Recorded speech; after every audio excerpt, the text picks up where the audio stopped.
Hello everyone, coming up on this edition of Living Blind with Cory Jackson. Yes, we are finally back in the kitchen again, and this week we are going to make something in the Instant Pot that I just know you're going to love. We are going to make an Instant Pot cheesecake. So sit back, relax, and spend a little bit of time with me while I teach you how to make a cheesecake in your Instant Pot. So great to be back with you all again. I know it's been a while. I have no excuses except for the fact that I have been lazy and have been out doing things fun since it's summertime on the weekends and just haven't taken the time to record any videos as of late. But that doesn't mean I have forgotten you all. I'm still here. I still want to bring you all some great videos to show you how to use your Instant Pot, among other things. So we're going to continue doing that. If you like these videos, please like, comment, and share them with your friends, and click on that notification bell so that you can be notified when new videos have been uploaded. Oh, and don't forget to subscribe. So let's get started.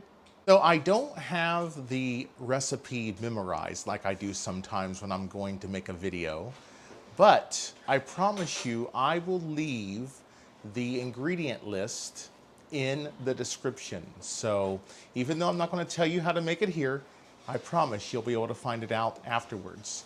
So we're going to start out, you're going to need a springform pan for the Instant Pot, and I have one of those. It looks like this. It has a rubber side that goes on it, and then the bottom of it is actually glass. So that's what we're going to use to make this cheesecake. And of course you're going to need your Instant Pot and whatever else I talk about while we're putting this together. So first things first, let's make the crust. The crust is going to call for 1 cup of graham crackers, 1/4 teaspoon of salt, and 3 tablespoons of unsalted butter. Now I am using salted butter, so I am going to omit the salt. So I am going to go ahead. I've got my butter melted already, so I didn't have to put you through that. And I'm just going to go ahead and dump in my 1 cup of graham crackers, crumbs. And by the way, we figured out that's right around 9 graham crackers. So we're just going to stir this all up, and it's going to turn into kind of a sandy substance as we mix it. And once we have that mixed up, we'll move on to the next step. All right, so I've got that all mixed up, and I'm going to spray this springform pan really well, probably too well. And this is what it looks like. Let me just hold it up. You can probably see it sitting down there. And this is the one that is compatible with the Instant Pot. So now we're just going to go ahead and take our graham cracker and butter mixture. We're going to just scrape it out in here.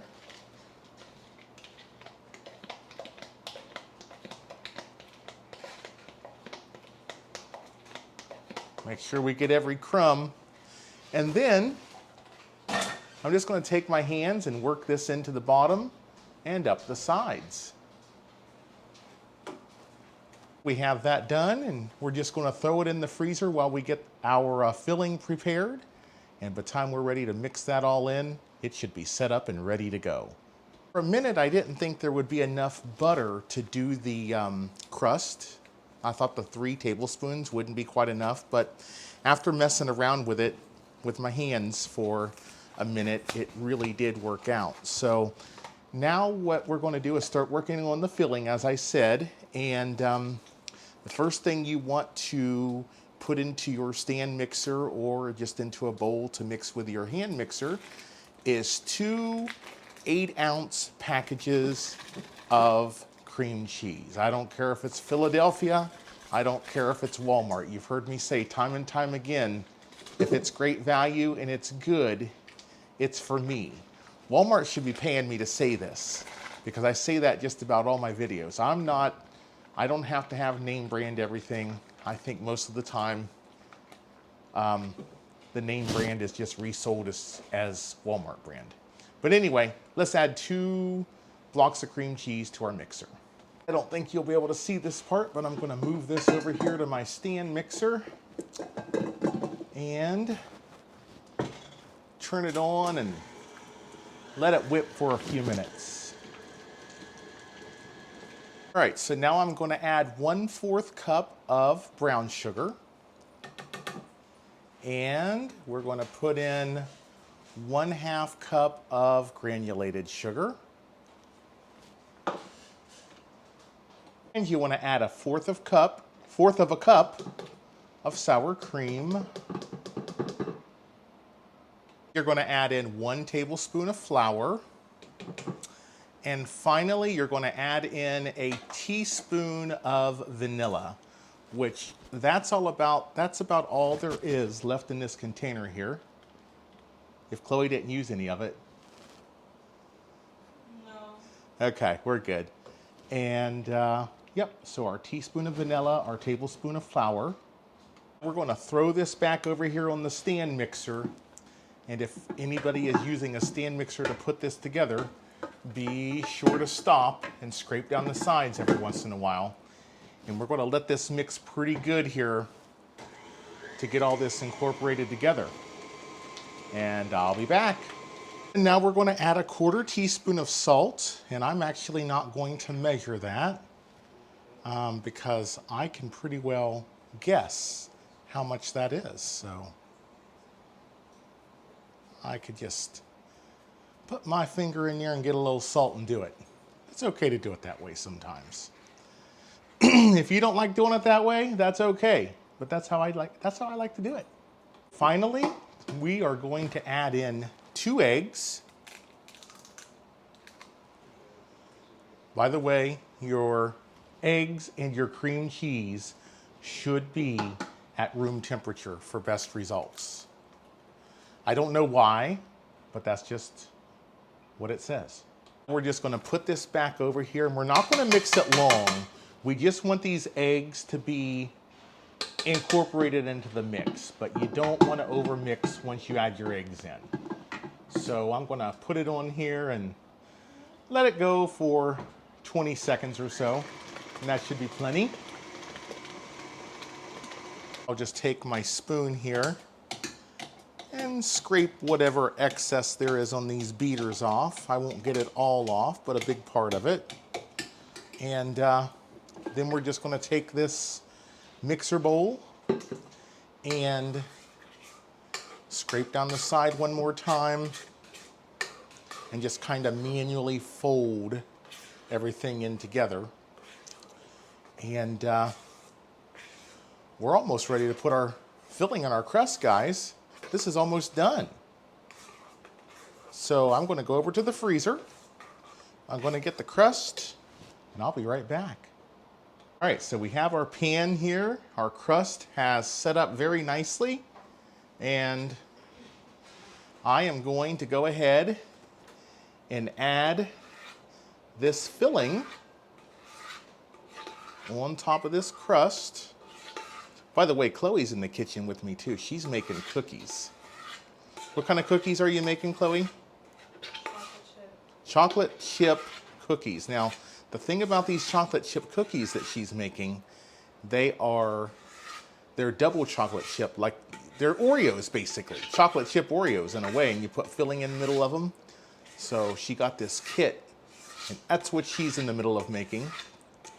Tomorrow's Labor Day. I bet we eat the cookies tonight. This is for tomorrow, though, this cheesecake. All right. All right, so this is all ready. Just banging it off the counter to get any kind of air bubbles out. And I'm going to get the Instant Pot ready. We'll put it in there, and we'll be right back. I have the Instant Pot here, and we're going to add 1.5 cups of water to the Instant Pot. And we are going to run over here. Uh-oh, here we go, found it. We're going to grab the trivet and sit it down in the Instant Pot. Now, the instructions say to make a sling out of foil. I am not going to do that. I'm just going to walk over here and get this cheesecake. And I'm going to very carefully set it down in here. Yeah, that worked out fine.